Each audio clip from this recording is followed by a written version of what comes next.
Dedo de Prosa, um tema de interesse do cidadão. Gesiel Carvalho, meu amigo Gesiel Carvalho, muito obrigado por apresentar comigo o Conexão Senado e este Dedo de Prosa. Adriano Faria, eu é que agradeço. E, por favor, o que é que você tem para dizer para nós hoje? Não, Gesiel, você tem a preferência. Não, desculpa, Adriano, eu insisto. Qual é o assunto do Dedo de Prosa de hoje? Gente, esse modo paz e amor não é para menos. É que hoje, 13 de novembro, é o Dia Mundial da Gentileza. Sabia disso? A data foi lançada em 1996, em Tóquio, no Japão, numa conferência de grupos que incentivam a prática da gentileza entre as pessoas. Mas o que é a gentileza? É um gesto caracterizado pelo amor, pela educação, pela solidariedade, pelo desejo de fazer o outro se sentir melhor. Claro que essa explicação limita muito o que seria praticar a gentileza no dia a dia. Então, para ilustrar, vamos a alguns exemplos reais. Você vê que o seu ônibus está chegando na parada e corre para ver se consegue pegá-lo. Mas durante a correria, você nota que uma idosa sofre para carregar a sacola de compras. Você para e oferece ajuda àquela senhora. E o ônibus? O ônibus foi embora. Mas você praticou a gentileza. Você está no trabalho e fica aliviado que terminou o serviço do dia, mas nota que, ao seu lado, o colega está com um monte de tarefa para fazer. Você poderia dar uma relaxada até a hora do fim do expediente, mas se oferece a ajudar o colega a concluir o serviço dele. O momento de relax vai ter que ficar para depois, mas você praticou a gentileza.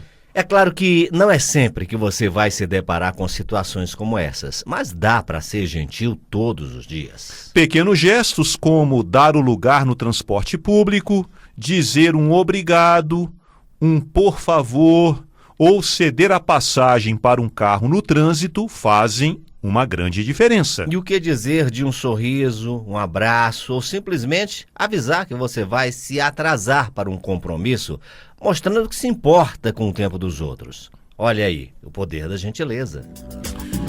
É verdade que a inteligência artificial tem ganhado cada vez mais espaço no nosso dia a dia, mas vai demorar muito, se é que esse dia vai chegar, até que a tal da IA chegue aos pés de uma das atitudes mais nobres do ser humano, a gentileza.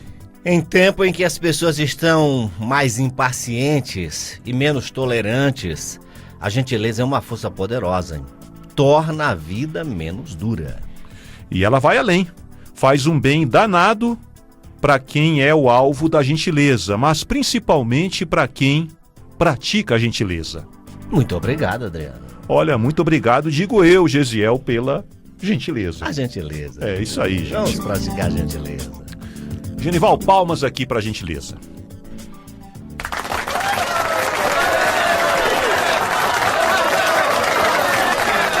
Eu esqueci de dizer pro Genival, por favor, Genival, palmas para a gentileza. Mas muito obrigado, viu, Genival, também por trabalhar com a gente aqui no Conexão Senado. Muito obrigado a você, querido ouvinte, pela gentileza de nos ouvir todos os dias, ter paciência aí conosco todos os dias no Conexão. Mas, Gesiel, como a gente estava falando aqui, são pequenos gestos no dia a dia que fazem uma grande diferença a gente praticar a gentileza. Pessoal, hoje o mundo está tão árido.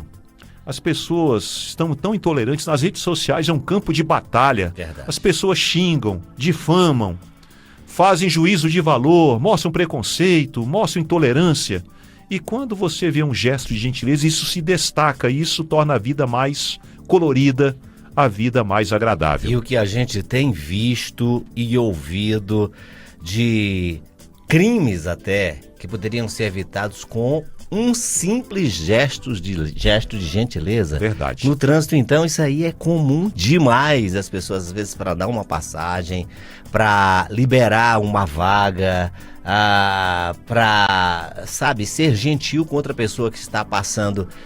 Você está no carro, outra pessoa está a pé, ou de bicicleta, ou de motocicleta, enfim, essas relações que estão sendo esgarçadas a cada dia, pelo dia a dia, pela preocupação, tudo bem. Mas a gente não pode esquecer que nós somos humanos, gente. E o humano tem essa capacidade de praticar gentileza. Vamos utilizar isso a nosso favor. Não tem inteligência artificial que copie isso. Nunca. Então, é importante a gente praticar gentileza. Gestos, por exemplo, você entra no elevador. Gente, dá um bom dia. Puxa um papo ali, porque hoje o mundo está tão complicado e realmente tem golpistas na praça que quando alguém é gentil, as pessoas ficam até desconfiadas. É verdade. Né? Mas olha, vamos praticar gentileza dando um bom dia na rua, cumprimentando a pessoa na padaria, na banca de jornal, no transporte público, no trânsito. Alguém faz uma gentileza para você, agradeça. Dá um joinha ali, né, se for possível, se não for perigoso, mas se for possível você dar uma passagem no trânsito, não achar que tem que chegar primeiro. Aquela passagem que você vai dar, quanto tempo você vai perder? Segundos, se é que vai perder algum tempo. E Adriano, isso faz uma diferença tão grande e marca as pessoas. Eu tô lembrando aqui de um colega meu lá de São Paulo, mas ele sempre conta isso. São Paulo tem muito pedágio, né? Sim. E aí uma vez ele estava viajando para o interior e passou no pedágio, e na hora dele parar no pedágio, ele parou no pedágio. Quando foi pagar, aí a moça do pedágio disse: olha, pode passar. Essa pessoa que passou aqui antes de você já deixou o seu pedágio pago. Rapaz, ele conta isso. Que espetáculo. Pra todo mundo. Que espetáculo. Eu mesmo já ouvi essa história dele umas 4 vezes.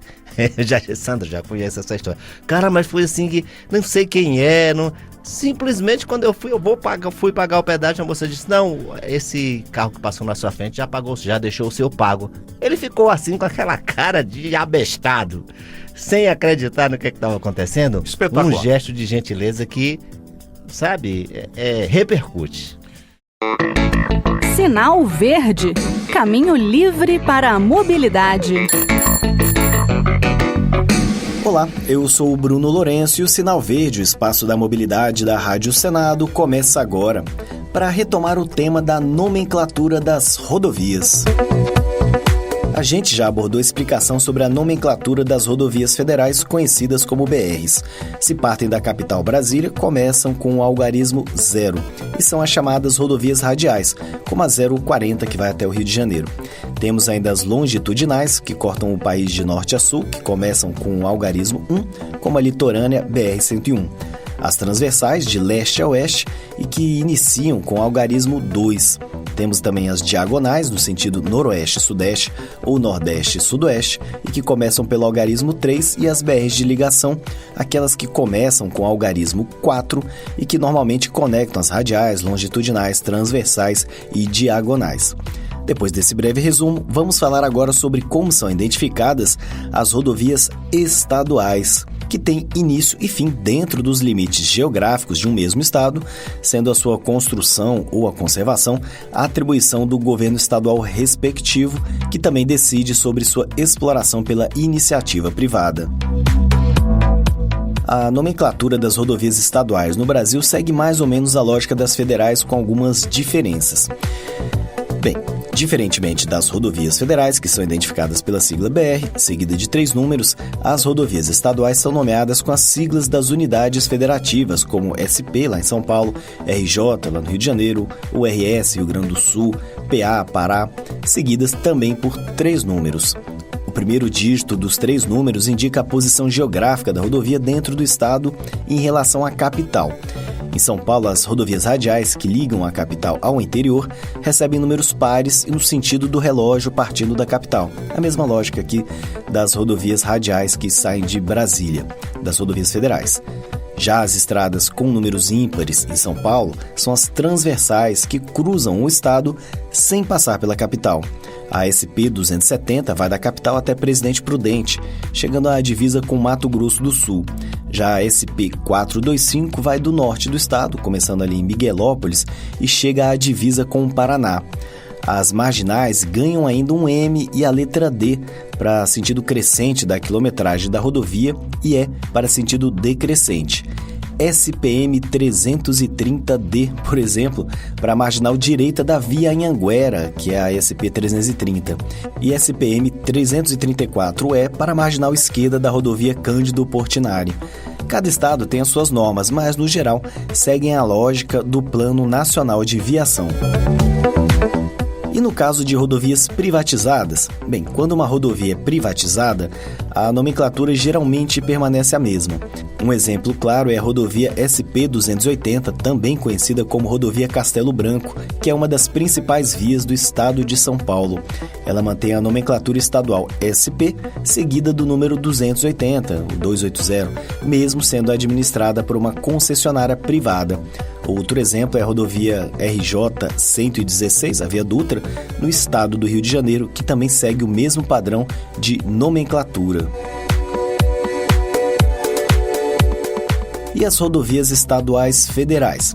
Bem, equiparam-se as rodovias estaduais às federais transferidas aos estados por ato de delegação do governo federal. Então a nomenclatura segue o jogo. A gente tem ainda as rodovias municipais. A nomenclatura é mais flexível, menos padronizada, refletindo aí a autonomia dos municípios na gestão de suas vias. Geralmente podem até apresentar alguns números, mas são conhecidas mesmo por nomes como Estrada do Campo ou Estrada da Serra. E como eu falei aqui da Via Dutra, que é a BR-116, no trecho entre São Paulo e Rio de Janeiro, as rodovias federais, estaduais e municipais podem ganhar nomes para trechos ou para toda a sua extensão. Aí depende de aprovação de projeto de lei aqui no Senado, na Câmara ou nas Assembleias Legislativas Estaduais. Pois é, chegamos ao fim de mais um Sinal Verde que tratou da nomenclatura de rodovias. Falamos hoje das estaduais, distritais, no caso do Distrito Federal, e municipais, e também das privatizadas. E se quiser relembrar os detalhes da definição de nomes das rodovias federais, dê uma busca na internet por Sinal Verde, Rádio Senado, Rodovias Federais, que será uma das primeiras respostas de seu buscador. Um abraço a todos e até o próximo programa. Sinal Verde, caminho livre para a mobilidade. Agenda do Senado. Abrindo a agenda às 9 horas da manhã, sempre no horário de Brasília, tem reunião da Comissão de Meio Ambiente. O repórter César Mendes vai acompanhar e tem os detalhes. Bom dia, César. Bom dia, colegas do Conexão e bom dia, ouvintes da Rádio Senado.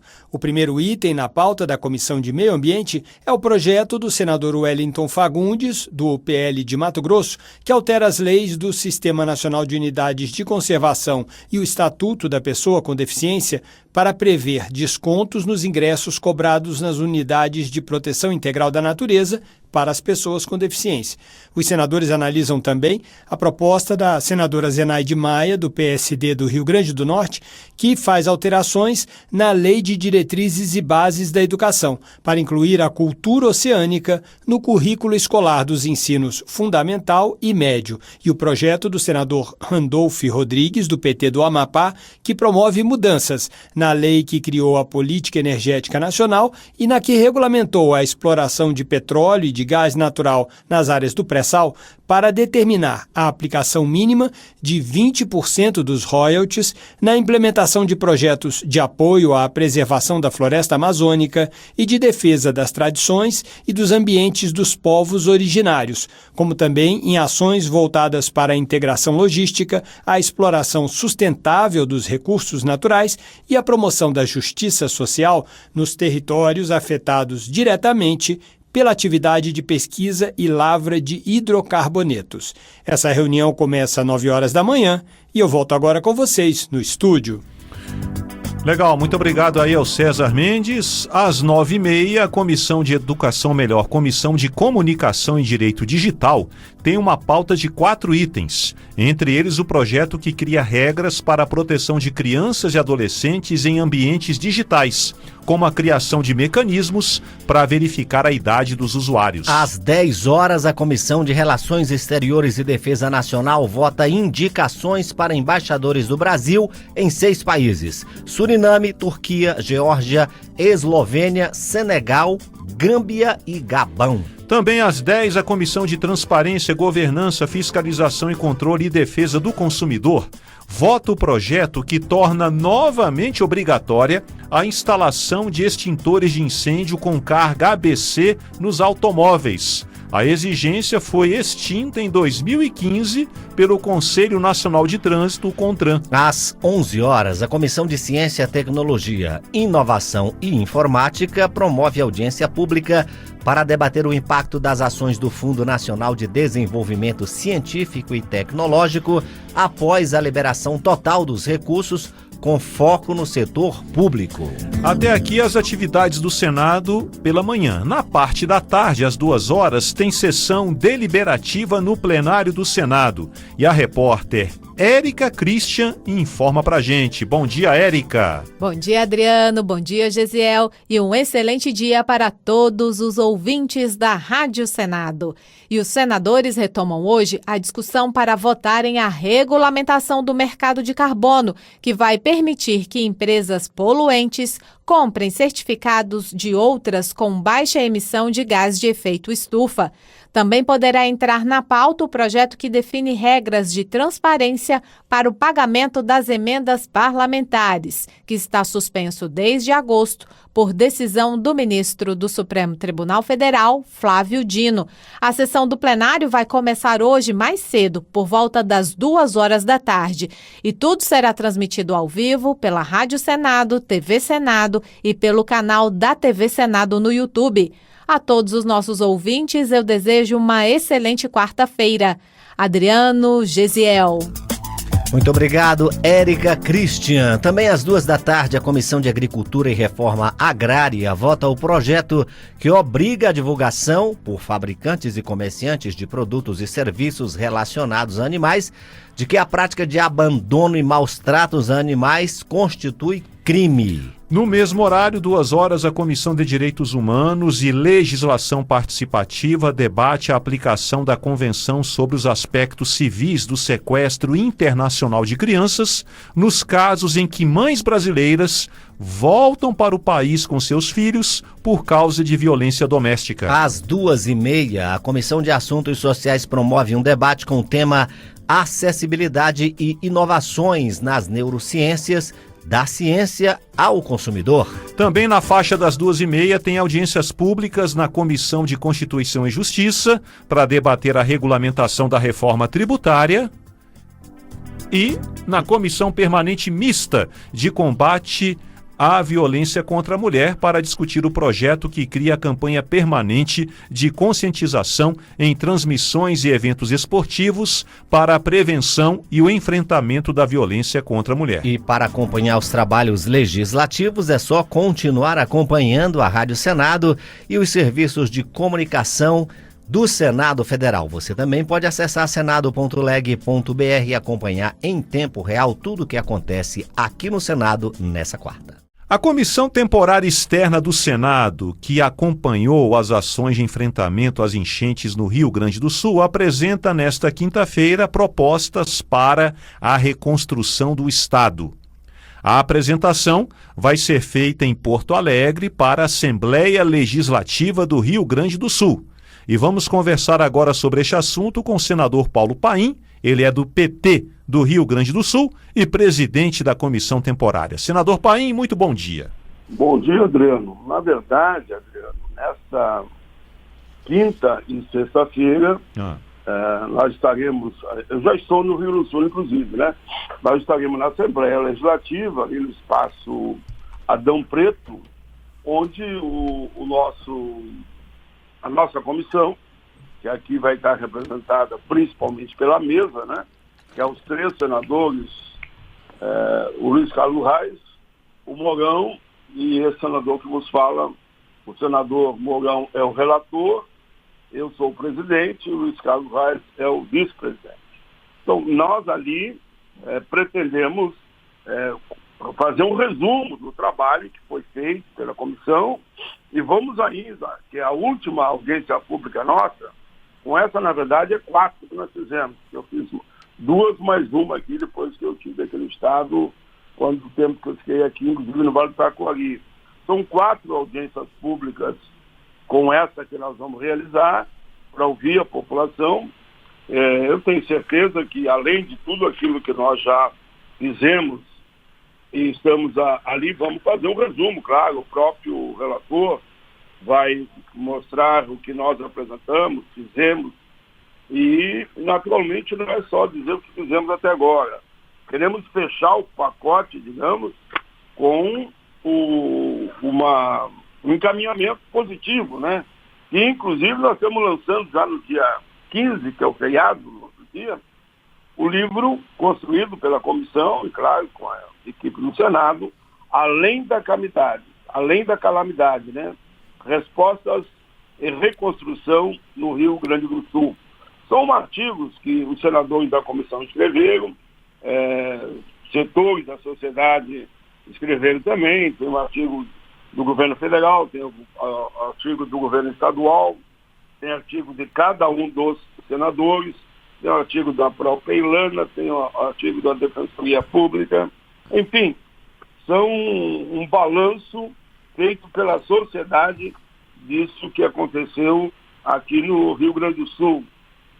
Nós, da comissão, claro, além das audiências públicas todas que fizemos, ainda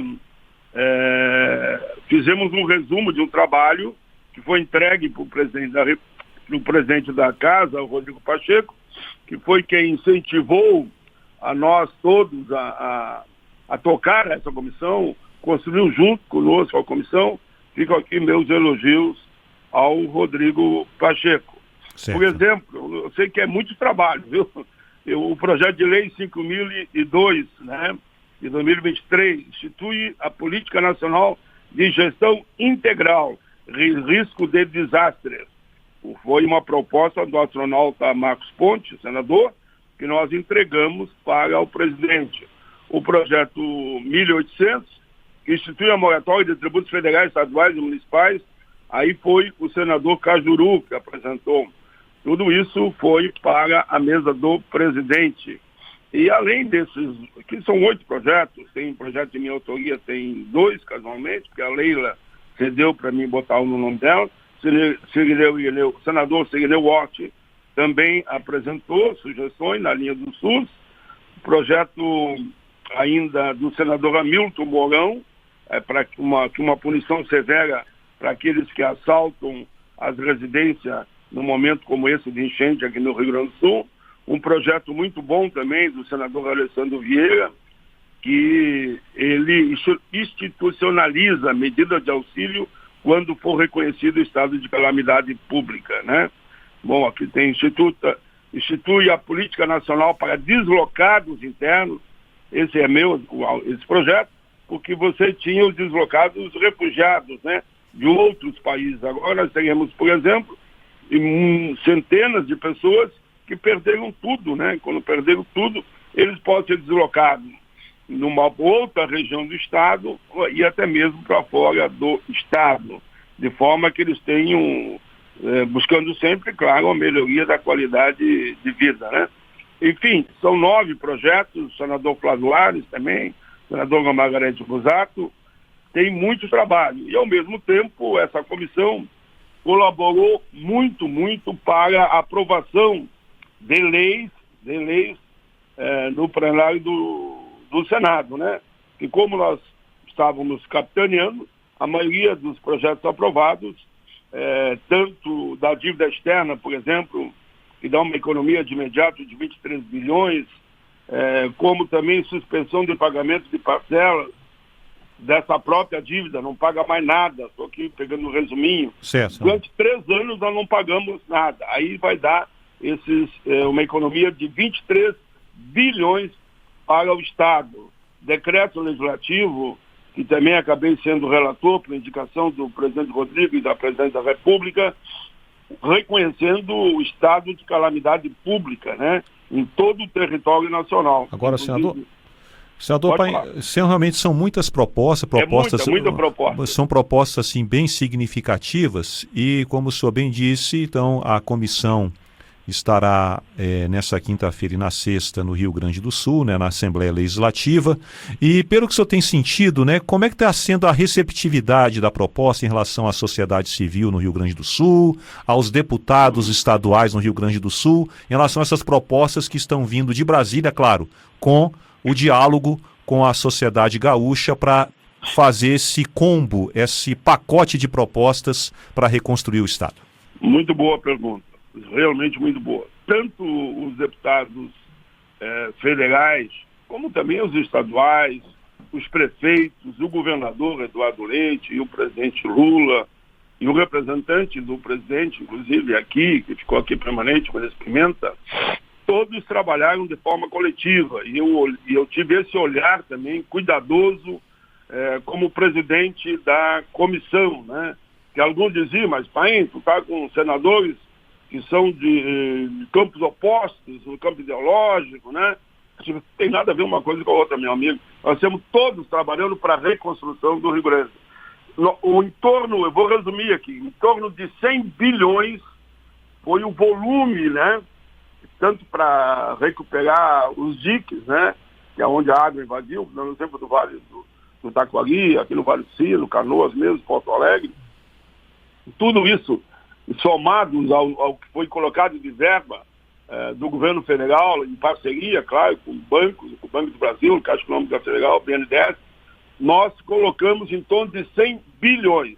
Aí tu poderia perguntar, e aí vem a questão da população, a população diz, não, aqui não chegou a 100 bilhões. Claro que não chegou, ninguém pega 100 bilhões e joga em cima do Rio Grande. No bom sentido, eu estou dizendo, né? Sim. São 100 bilhões que estão sendo colocados, mas com fiscalização, com critério, para quem realmente perdeu tudo aqui, ou perdeu grande parte, né? E possa, então, reconstruir sua vida. Desde uma construção de uma casa, né? As propriedades, empresas, inclusive, que perderam tudo, empresas ficou tudo embaixo d'água, perderam maquinário, morreu gente, enfim, não sobrou nada. Então, nesse processo todo de recuperação, foi colocado já objetivamente em torno de 53 bi. E os outros já estão tudo autorizados, tanto pela comissão, como pelo Congresso, pelo governo, e está sendo colocado também, cada dia que passa, uma parcela conforme a região e a situação, e mediante a comprovação da efetiva realidade, está sendo também liberado. Se você perguntar para mim, o Rio Grande do Sul está todo contente? Não. Sempre será assim. Eu agiria assim também. Eu quero saber quanto vem, onde é que vem o resto, e quando vem, e quais as pontas que o dinheiro realmente vai chegar lá onde a população foi mais atingida. Perfeito. Senador Paulo Paim, muito obrigado aí pela entrevista. Uma boa audiência lá com o senhor e também os outros membros da comissão temporária em Porto Alegre. Um abraço, até a próxima. Um abraço, até a próxima, Adriano.